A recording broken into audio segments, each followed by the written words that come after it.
Olá, assombrados, eu sou Ana Paula e vou contar um relato para vocês neste tipo ao vivo de hoje. E aí, tudo bem? Eu espero que esteja tudo bem. Já vou pedindo para você deixar o like no vídeo e não se esqueça de fazer aquela visitinha à nossa loja virtual, a lojaassombrada.com.br, ok? Não deixem de visitar a loja, tem caixa assombrada ainda disponível, algumas, tá acabando, serial killer, ok? Então aproveite e garanta a sua. E não se esqueçam do like, já falei, e vamos pro relato de hoje, que é este daqui. Possessão, efeito do álcool ou trabalho realizado? Vamos ver. Olá, Ana, me chamo Fulana e finalmente tive coragem para relatar a você e aos assombrados um pouco da minha história. Sigo o canal há alguns bons anos e fico fascinada com tantas histórias incríveis que às vezes parecem até roteiro de filme de terror. Ana, desde já peço perdão pelos erros de ortografia, pois não sou muito boa com a escrita. Não citarei nomes e, sem mais delongas, vamos ao relato, pois é bem extenso. Pois é. Tudo começou em meados dos anos 90, quando a minha mãe, ainda uma garota, conheceu meu pai. Ela, com 13 anos, filha adotiva de uma senhora não muito bondosa, que a maltratava e batia nela muito, e o meu pai com 17 anos, filho de um casal de agricultores bastante conhecidos no vilarejo em que moravam, principalmente pelo fato da minha avó paterna ser benzedeira. Todos residiam em um mesmo vilarejo no interior de uma cidadezinha em Pernambuco. Meus pais, assim que se conheceram, iniciaram um namoro, e logo a minha mãe engravidou. Escondeu a gravidez por quase 8 meses. Sim, Ana e assombrados, ela conseguiu esconder todo esse tempo. Na verdade, no início da gestação, ela nem sabia bem o que estava acontecendo com o seu corpo, tendo em vista que naquela época esse tipo de assunto era tratado como indecente para ser conversado com adolescentes. Deixa eu só tirar um negócio aqui.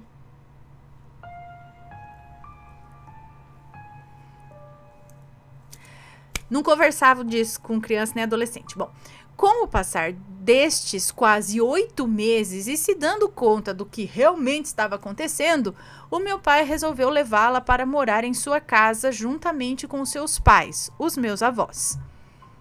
O meu pai resolveu levá-la para morar em sua casa juntamente com os seus pais, os meus avós.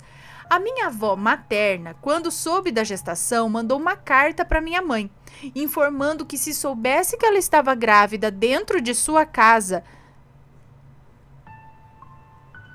Não sei nem se eu posso falar. Informando que se soubesse que ela estava grávida dentro de sua casa, teria esfaqueado sua barriga até que seu intestino e útero caíssem no chão. A mãe dela falou isso para ela. Certamente a minha mãe ficou arrasada com aquelas palavras, até nós, né? Além do mais, a minha avó seguiu sem querer contato nenhum com ela por um bom tempo. Alguns dias depois, os meus pais mudaram-se para uma casinha cedida pelo meu avô paterno para que pudessem viver suas vidas. Na época, o meu pai não bebia nenhum tipo de bebida alcoólica, o que viria a mudar alguns anos mais tarde. Pouco mais de um mês após essa mudança, eu nasci. Pobre de mim, nem roupas eu tinha para usar. A minha tia, irmã do meu pai, que também tinha acabado de ter um bebê, doou algumas roupinhas para que eu pudesse usar. Além do parto, o puerpério não foi muito fácil para minha mãe. Eu não dormia nada durante a noite e, consequentemente, ela também não. Durante o dia eu dormia pela manhã, o que não era o caso dela, que tinha todos os afazeres domésticos para realizar e o meu pai trabalhava na roça. Assim, se passaram 3 meses. Ela mal conseguia pregar os olhos para tirar um cochilo. Meu pai não ajudava, pois quando chegava em casa, também morto de cansado, comia, tomava banho e caía feito uma pedra na cama. Foi quando ela começou a apresentar alguns transtornos mentais. Logo que percebeu, o meu pai comunicou aos pais dele, que se reuniram e levaram ela até um médico que ficava em outra cidade. Lá, após a consulta, todos foram orientados a não deixar que ela passasse mais nenhuma noite, para que não deixassem ela passar mais nenhuma noite de sono, orientados a não deixar com que ela passasse mais nenhuma noite de sono. Tipo assim, na verdade, foi orientado que ela dormisse, que ela não passasse nenhuma noite em claro mais. Acho que é isso. Caso contrário, ela acabaria ficando louca de vez. Receitou algumas medicações e a mandou para casa. A partir desse dia, nós voltamos a morar na casa dos meus avós paternos, que por comodismo do meu pai, nunca mais saímos de lá. Até a recuperação da minha mãe ser concluída, a minha avó cuidava de mim para que ela pudesse dormir. Assim que se recuperou, tudo mudou. Minha avó, a qual podemos dizer ser um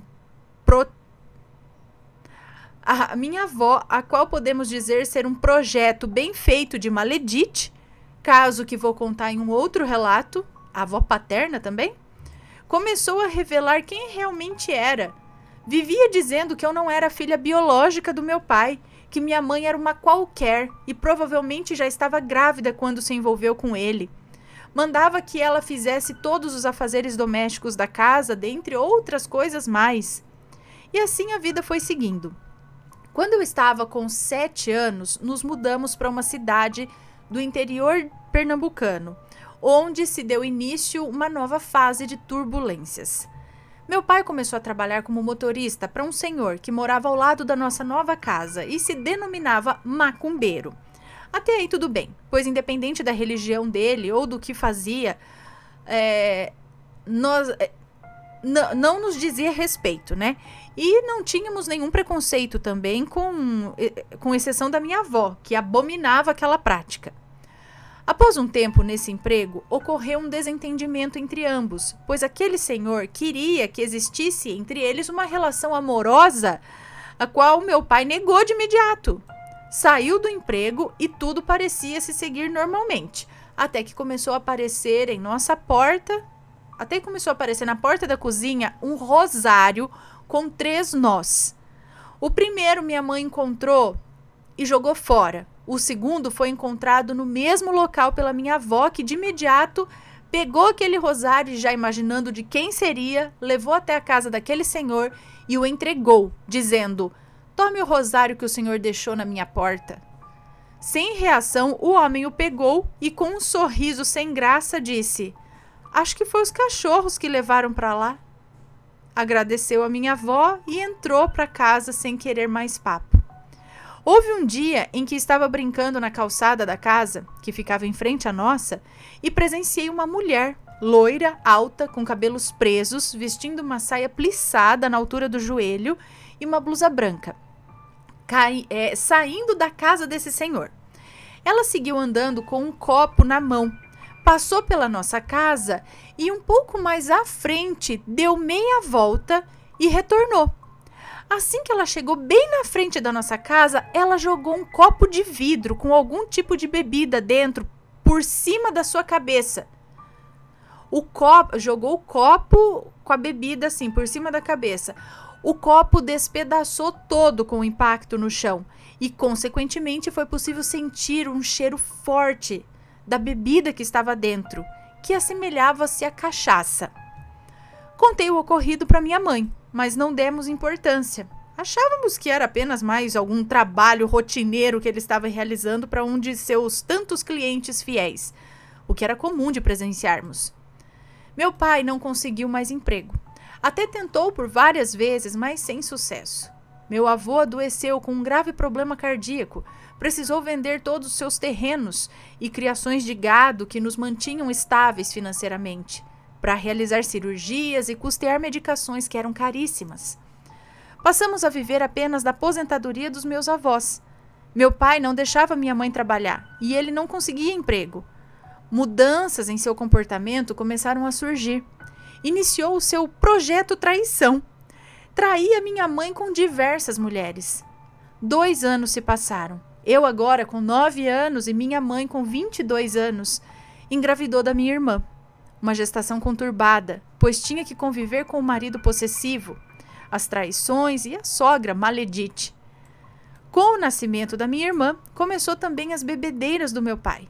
Ele bebia dia após dia, cada vez mais. Começou a ter amizades com pessoas de índole duvidosa. Constantemente se envolvia em brigas. Em alguns casos, acabava indo preso, pois espancava a pessoa envolvida na discussão.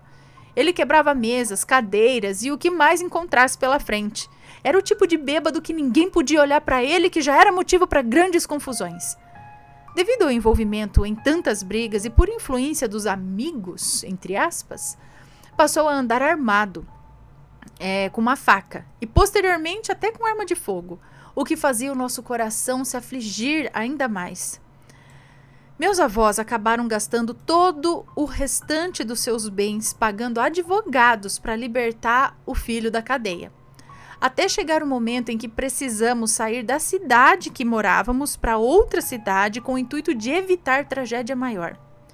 Parecia a oportunidade perfeita para um recomeço e todos estávamos até empolgados. Engano nosso. A casa em que fomos morar parecia estar ainda mais sobrecarregada de energias negativas. Logo, meu pai começou a fazer novas amizades, sair para suas bebedeiras, conhecer novas mulheres e todo aquele ciclo se iniciou mais uma vez. Mas agora tinha uma diferença. Minha mãe começou a sentir dores em todas as suas articulações. Mal conseguia andar. Tinha os pés, as pernas e os braços todos edemaciados. Tomava diversos analgésicos e nada parecia fazer efeito. Foi a vários médicos e nada era diagnosticado. Ana, ela chegava a tomar cartelas inteiras de comprimidos na tentativa de aliviar as dores e era como se não tivesse tomado nada. Não sei como não acabou tendo uma intoxicação medicamentosa. Um fato interessante é que no momento em que ela saía daquela cidade para outra, seja por qualquer motivo, sua melhora era rápida e espontânea. Não sentia mais as dores, seus membros desinchavam e parecia que ela nunca tinha sentido dor alguma. Chegamos a pensar que ela mentia sobre aquele fato, mas logo voltávamos atrás ao ver que seus membros realmente inchavam. Não havia como ela forjar aquilo. Após alguns meses que residíamos ali, a nossa casa foi invadida por um total de 8 ladrões. E além de roubar o que puderam e quebrar o que conseguiram, ficou claro que também tinha a intenção de ter encontrado meu pai ali. Perguntavam por ele a todo momento. Até levaram uma fotografia dele que estava em um dos quadros na sala. Na ocasião, meu pai não estava. Era rotineiro dele passar as noites fora, estando apenas eu, minha mãe, minha irmã, que ainda era bebezinha, e os meus avós. Após esse ocorrido, mudamos de cidade mais uma vez. Tempo depois, acabamos por saber que a invasão dos assaltantes na nossa casa naquele dia havia sido planejada por um dos amigos do meu pai, com o principal objetivo de ceifar-lhe a vida. E pela primeira vez agradecemos a Deus por ele estar fora de casa aquela noite. Com a chegada na nova cidade, criamos novamente a ilusão de mudanças positivas. Uma perda de tempo. Tudo se repetia, igualmente. As bebedeiras do meu pai, as brigas, as amantes, as prisões, dentre outras coisas. Minha avó ainda infernizando a vida da minha mãe, que já não sentia mais aquelas dores nessa nova cidade. Ficou claro que aquilo era algo pontual daquela outra cidade. Talvez um trabalho feito para ela por uma das amantes do meu pai, quem sabe. Meu avô ainda doente, com piora significativa em seu quadro. Quanto mais o tempo passava, mais as coisas se complicavam. Chegou o dia de faltar até o básico para a gente comer. Meu pai agora já não era agressivo apenas na rua. Ele chegava em casa esmurrando paredes, móveis, quebrando pratos e copos que via sobre a mesa ou sobre a pia da cozinha. Ficávamos todos quietos para não acabarmos sendo agredidos também. Assim cheguei na minha adolescência. Tinha poucos amigos, visto que a maioria das pessoas tinha receio de fazer amizade comigo. Morávamos em uma cidade pequena, com cerca de 30 mil habitantes e, consequentemente, todos se conhecem. E por saberem quem era o meu pai, a maioria evitava contato. O que me deixava ainda mais desolada. Noites mal dormidas, dias turbulentos, era o resumo das nossas vidas. Ouvir o toque do celular era um pesadelo, pois já imaginávamos ser uma notícia ruim. Sabe aquele ditado? Vivia com o coração na mão? Era o nosso caso. Sonhava em sair daquela realidade, para conseguir dinheiro e ajudar em casa. Eu comecei a vender bilhetes de jogos nos dias de feira livre, que por ser aos sábados não atrapalhava os estudos. Eu acordava bem cedo e passava o dia todo na rua, seja dia de chuva ou sol. Eu chegava em casa às 7 da noite, em média. Eu ganhava 20 centavos por cada bilhete vendido. Geralmente, no fim do dia, conseguia um total de R$ 20, quando as vendas eram boas. Quando os prêmios eram de valor muito alto, eu ganhava 50 centavos por cada bilhete. Às vezes, os clientes me davam algum trocado, o que me enchia de alegria. Na hora de ir embora, minha mãe sempre vinha me encontrar, pois era o momento em que íamos no mercado comprar comida com o dinheiro que eu tinha ganho. Eu estudava bastante, concluí o ensino médio e ingressei de imediato na faculdade. Um caminho bastante árduo, diga-se de passagem, mas eu consegui. Comecei a cursar bacharel em enfermagem, o que foi motivo de muita felicidade, principalmente para o meu avô, que até chorou ao me ver pela primeira vez vestida de branco e com jaleco para uma aula prática. Como as aulas da faculdade eram à noite, comecei a trabalhar no comércio local, e comércio esse de grande importância na cidade. Literalmente eu era o faz-tudo naquele local. Ane assombrados, até ata de assembleias legislativas eu escrevia. Realizava financiamentos e avaliação de imóveis, contratos, dentre inúmeras outras coisas, e ganhava apenas R$ 400. Era com esse dinheiro que eu pagava o transporte para chegar à faculdade, que ficava em outra cidade, cerca de 51 quilômetros de distância. Eu ajudava em casa e ainda tinha que dar dinheiro ao meu pai. Eu digo dar, porque ele mesmo pedindo emprestado, nunca devolvia, ou raramente devolvia. Foram 5 longos anos batalhando para concluir o ensino superior. Por vezes, no meio da aula, minha irmã me ligava, dizendo que estava com medo, porque o nosso pai estava incontrolável e tinha medo do que ele podia fazer. Graças a Deus, ele nunca nos feriu fisicamente. Acredito fielmente ter sido intervenção de Deus, pois é a única explicação de nunca ter acontecido nada conosco. Eu perdi as contas de quantas vezes ele chegava em casa sem ao menos nos conhecer, sem nem nos conhecer, é isso? Perguntava quem a gente era e o que a gente estava fazendo na casa dele. E isso muito irritado, querendo vir para cima da gente. Mas que por algum motivo ele não tinha forças para isso. Chamávamos ele pelo seu nome e simplesmente ele se virava com ódio nos olhos, dizia que ele não era aquela pessoa e que se chamava Beltrano. E não ousássemos chamá-lo de novo daquela forma. Começava a entrar em luta corporal com alguém que apenas ele enxergava. Ele dizia que aquela pessoa que estava ali queria matá-lo, mas a gente não via ninguém. E todos esses acontecimentos pioravam de maneira absurda quando ele entrava no banheiro para tentar vomitar ou tomar banho. Sei lá o que ele fosse fazer no banheiro, aquela coisa que ele via realmente tentava matá-lo. Achava para ficar próximo ao vaso sanitário e vomitar. Nesse momento era como se algo ou alguém empurrasse a sua cabeça para dentro do vaso, que acabava por vezes quase se asfixiando ali. Ele não conseguia levantar a cabeça. A gente tentava ajudar, mas também não conseguíamos. Era como se a cabeça dele pesasse 1 tonelada. Depois de muita luta dele contra aquela força que o mantinha ali, enfim ele conseguia tirar a cabeça do vaso. Quase desfalecido já. Ele pedia ajuda, dizendo que aquela coisa queria levá-lo embora. Quando tentava tomar banho, caía no chão. Parecia que estava sendo estrangulado. Ele ficava sem respirar. Sua cabeça ficava tão vermelha, era possível ver todas as veias presentes em sua cabeça. Nós entrávamos em desespero e por mais que tentássemos ajudar, era tudo em vão. Nada surtia efeito além da própria luta dele contra aquilo que acabava por deixá-lo caído no chão, completamente sem forças e podemos dizer que quase morto. Após cada acontecimento como esse, levava alguns minutos até que ele voltasse à sua consciência. Então começava a queixar-se de dores. Perguntava por vezes o que havia acontecido, por que ele estava tão dolorido. Explicávamos, mas ele não acreditava. Dizia que tínhamos batido nele por termos raiva dele beber ou algo do tipo. Bom, os dias se seguiam. E eventos assim ocorriam diariamente, visto que o mesmo bebia com essa mesma frequência. Com essas informações, vocês conseguem imaginar melhor como era o dia a dia da minha família.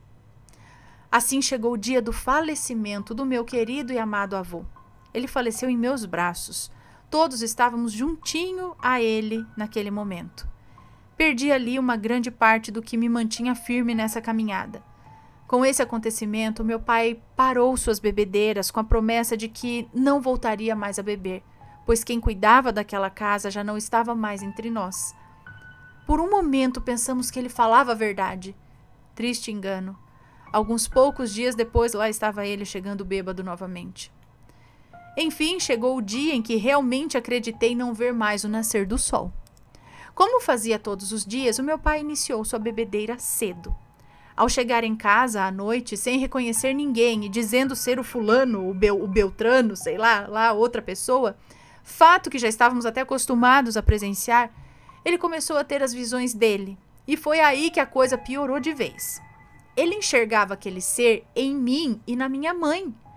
Ana, primeiro ele enxergou aquele ser na minha mãe e logo foi para cima dela tentando bater.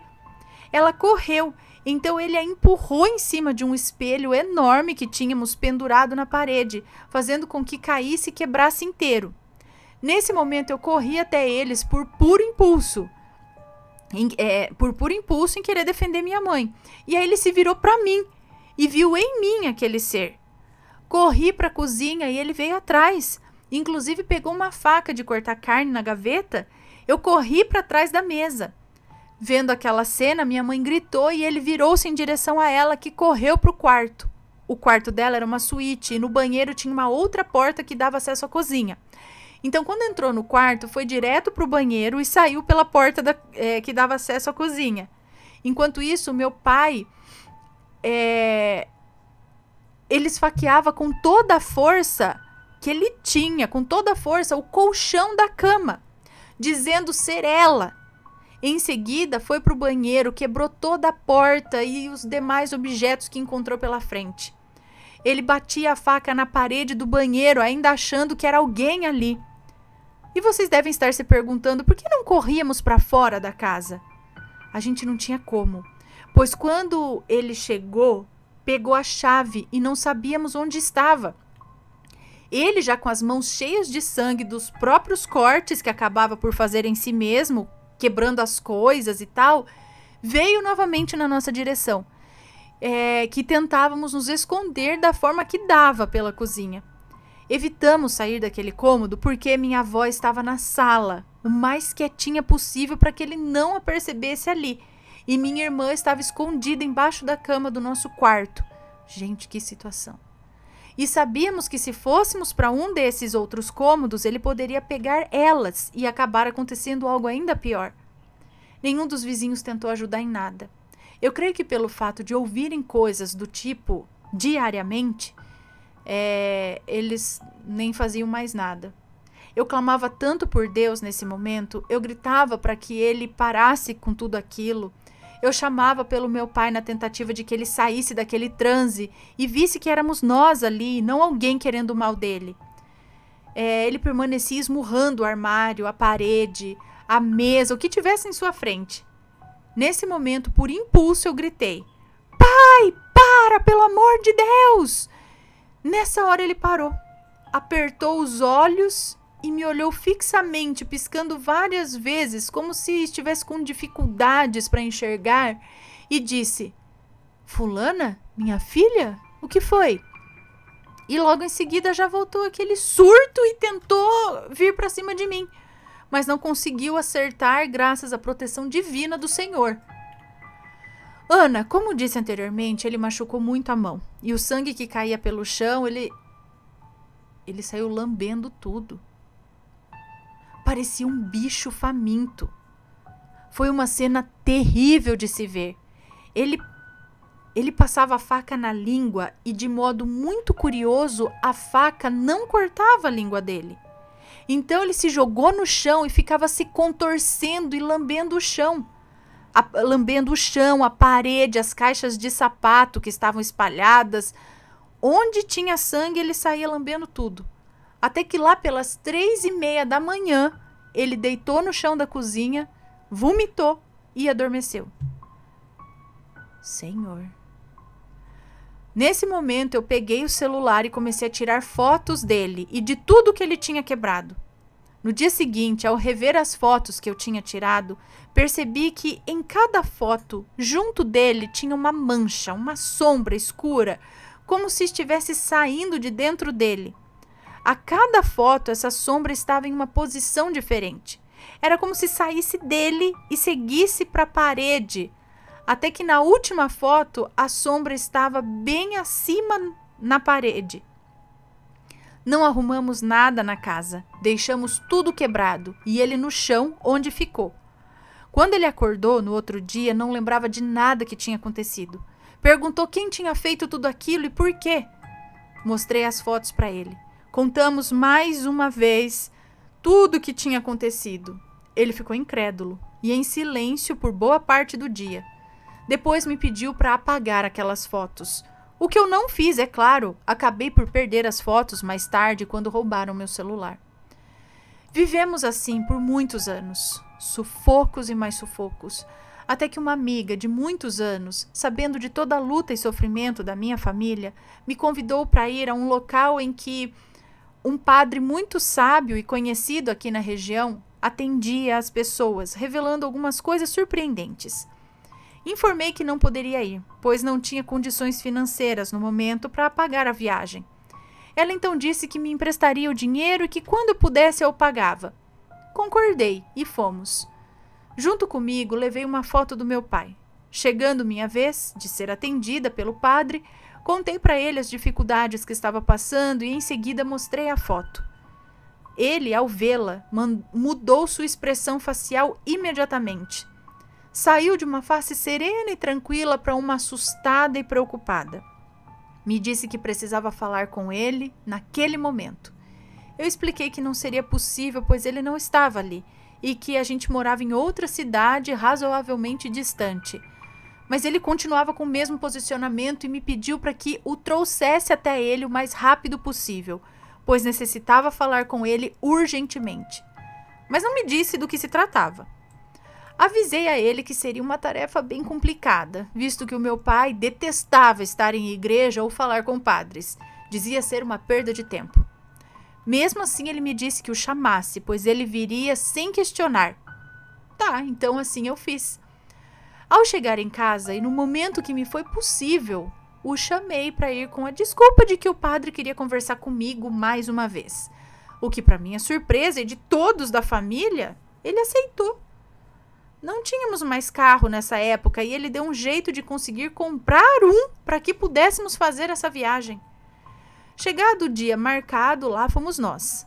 Da cidade onde moramos até a cidade de destino final é em média 2 horas de viagem. Para mim era uma cidade nova, mas para o meu pai era familiar, já que ia muito até lá. Mas como sabemos, o capeta dá um jeito de atrapalhar tudo.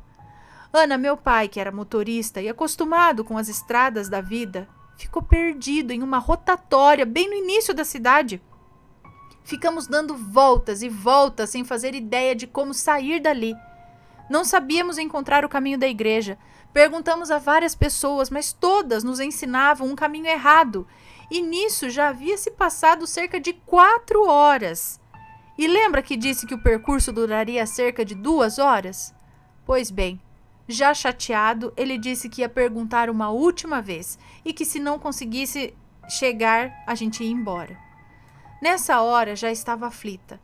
Ele parou e perguntou mais uma vez, e enquanto o moço tentava explicar de forma muito confusa, passou por nós um senhor de bicicleta e parou mais à frente, em um cruzamento. Quando o moço acabou de dar a informação, nós agradecemos e logo meu pai disse que não tinha entendido nada e que a gente ia embora. Ao chegar nesse cruzamento, era necessário parar o carro para olhar ambos os lados.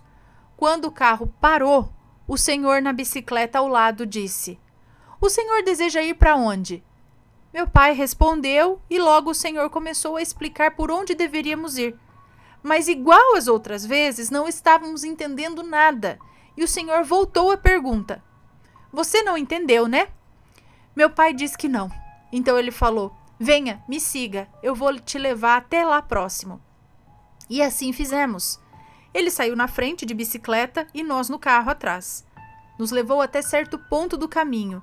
Depois parou e disse que não poderia seguir mais adiante, precisava retornar. Explicou que era só seguir em frente que a gente ia ver mais adiante um filtro desses de compesa? Não sei o que é isso. Veríamos mais adiante um filtro desses de compesa? Compesa? Não sei o que é isso. Para armazenar água. E era só entrar na estradinha de terra ao lado desse filtro que chegaríamos onde pretendíamos. Assim fizemos e andamos por muitos minutos e nada de avistar esse tal filtro. Paramos em um posto de combustível e perguntamos ao frentista, que nos avisou que já havíamos passado dele há muito tempo. Voltamos tudo e quando estávamos quase chegando onde o senhor havia nos deixado, avistamos o filtro. Ana, o negócio era enorme, de uma cor azul, aquele azul bem vivo, impossível a gente não ter visto. Mas por algum motivo não vimos. Entramos na estradinha indicada e nos perdemos lá também. Depois de mais 1 hora dando voltas, finalmente avistamos a igreja. Aguardamos um pouco a nossa vez e enfim o meu pai foi atendido. Não sabemos até hoje o que eles conversaram. Ao sairmos de lá, o meu pai disse que não voltaria a colocar uma gota de álcool na boca, coisa que não acreditamos. Ele já havia dito isso várias outras vezes. Os dias foram passando e realmente ele não voltou mais a beber. Começou a assumir suas responsabilidades, voltou a trabalhar, agora não mais como motorista, mas sim como vendedor de roupas. Saíamos todo final de semana em família, não teve mais relacionamentos extraconjugais, conseguiu comprar um carro melhor, se reestruturou. Agora éramos de fato uma família. Tudo seguia maravilhoso. Finalmente sabíamos como era ter paz. Até que o destino nos surpreendeu mais uma vez. Em uma quarta-feira da Semana Santa, dia 8 de abril de 2020, logo depois de termos passado um dia incrível todos juntos e felizes em uma pescaria, o meu pai foi morto. Na hora do ocorrido, a minha mãe e a minha irmã estavam no carro com ele. Mas nada aconteceu com elas, graças a Deus. Vimos o nosso mundo destruído mais uma vez. Sofremos demais com a morte dele. Apesar de tudo que já tinha passado, era o meu pai. E nos últimos 2 anos vivíamos um sonho da família perfeita. E tudo nos foi tirado de uma forma tão cruel. Hoje seguimos as nossas vidas. Minha mãe, atualmente com 41 anos, trabalha como manicure. Ainda mora com a minha avó paterna, que tem 79 anos, e com a minha irmã, hoje com 18 anos. Sua mãe faleceu em decorrência de diabetes. Eu tenho 27 anos, sou casada e moro em um bairro próximo da minha mãe. Bem, Ana, esse foi o meu relato. Longo demais, mas isso não foi nem 1/3 de tudo que vivemos. Acredite, está bem resumido. Não posso contar mais, pois se tornaria um proibidão. Então, Ana e assombrados, o que vocês acham que tudo isso foi? Karma? Feitiço? Possessão?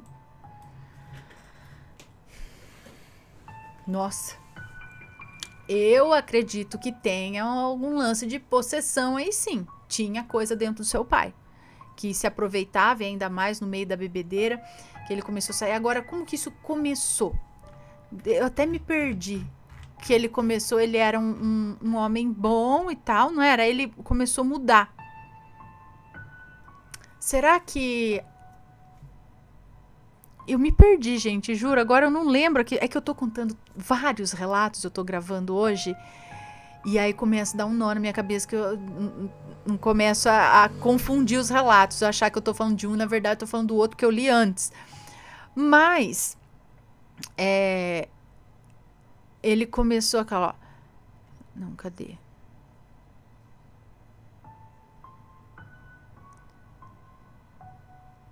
Ele começou a mudar. Já não tinha uma coisa...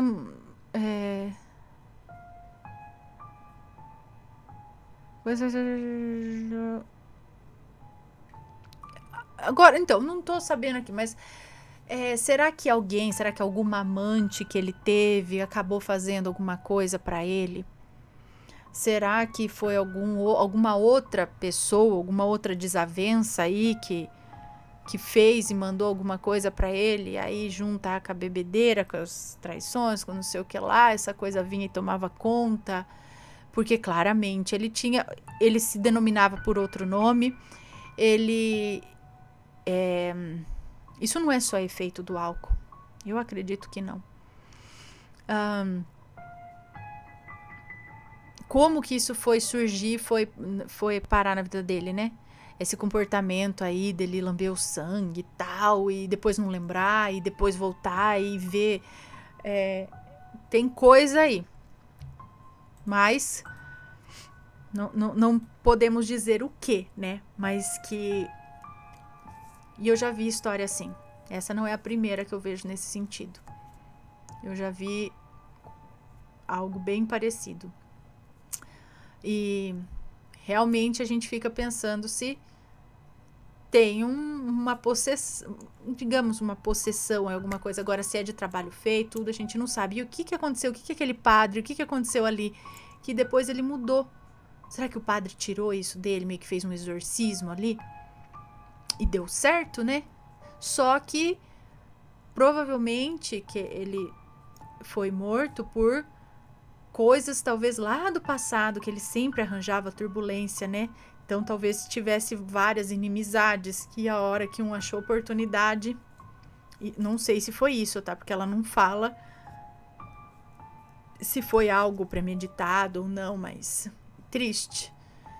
E karma, ela falou... Eu acho que não deixa de ser também, né? Porque eles falam que a gente escolhe para onde a gente vem antes de encarnar. Que tudo que a gente tá aqui tem um motivo, tem um propósito, tem um aprendizado, tem, né? Então, talvez seja também karma, mas sei lá. Tenso, né, gente? Bom, esse foi o relato de hoje. Um grande beijo para vocês e a gente se vê no próximo relato. Fui!